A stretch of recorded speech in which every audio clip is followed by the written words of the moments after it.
நம்ம சிவாய அனைவருக்கும் அன்பான தெய்வமகளின் வணக்கம். ஒரு அற்புதமான ஒரு விஷயத்தை நாம் இந்த வீடியோக்குள்ளே பார்க்கலாம். நம்ம ஆலயத்துக்கு போகிறோம், ஒரு வேண்டுதல் வச்சு நாம் விளக்கு போடுறோம். ஆனால் சில பேர் கோயிலில் இருக்கக்கூடிய பழைய விளக்கை எடுத்து விளக்கு போடுறீங்க. அது ரொம்ப ரொம்ப தப்புங்க. இந்த விளக்கானது வேறவங்க அவங்க வேண்டுதல் வச்சு அவங்க கஷ்டப்பட்ட உழைப்புலேருந்து பைசா கொடுத்து ஒரு விளக்கு வாங்கிட்டு அவங்களோட வேண்டுதலுக்காக வச்சுருப்பாங்க, விளக்கேற்றி.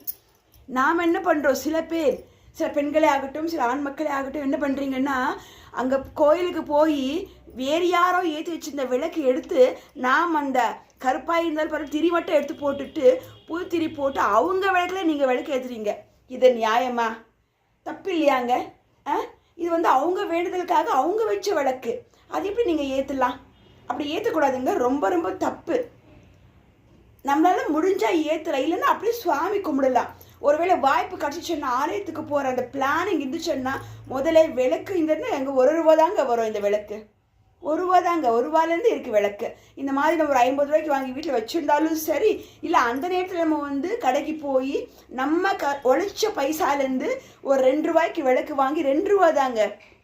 ₹2 விளக்கு வாங்கிட்டு போய் ஆலயத்தில் நெய் இருந்தாலும் பரவாயில்ல, இல்லை நல்லெண்ணெய் இருந்தாலும் பரவாயில்ல, இல்லை விநாயகர் பெருமாள் நம்ம தேங்காய் எண்ணெய் கூட ஊற்றிக்கலாம் இல்லைங்களா? விநாயகர் பெருமாளுக்கு தேங்காய் எண்ணெய், இப்போ நெய்யறது எல்லா சுவாமிக்கும் பொது.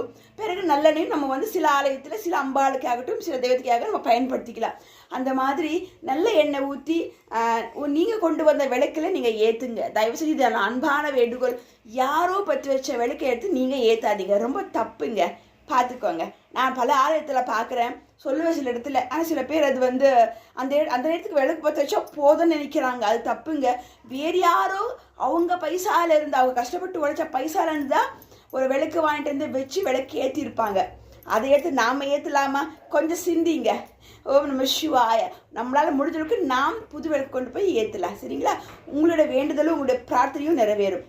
ஒருவேளை பைசா இல்லையா, விளக்கு வாங்க அவங்க நம்மளால் முடியலையா, வேண்டாங்க, பகவானை போய் மனதார நல் மனதோடு அன்பான பக்தியோடு இறை வழிபாடு பண்ணுங்க. நிச்சயமாக நாம் நினைச்சது நடக்கும். அது நியாயமான கோரிக்கையாக இருந்தால். நன்றிங்க. ஓம் நம சிவாய. ஹர ஹர மகாதேவ சம்போ சங்கர திருஷ்டம்பரம். நன்றி.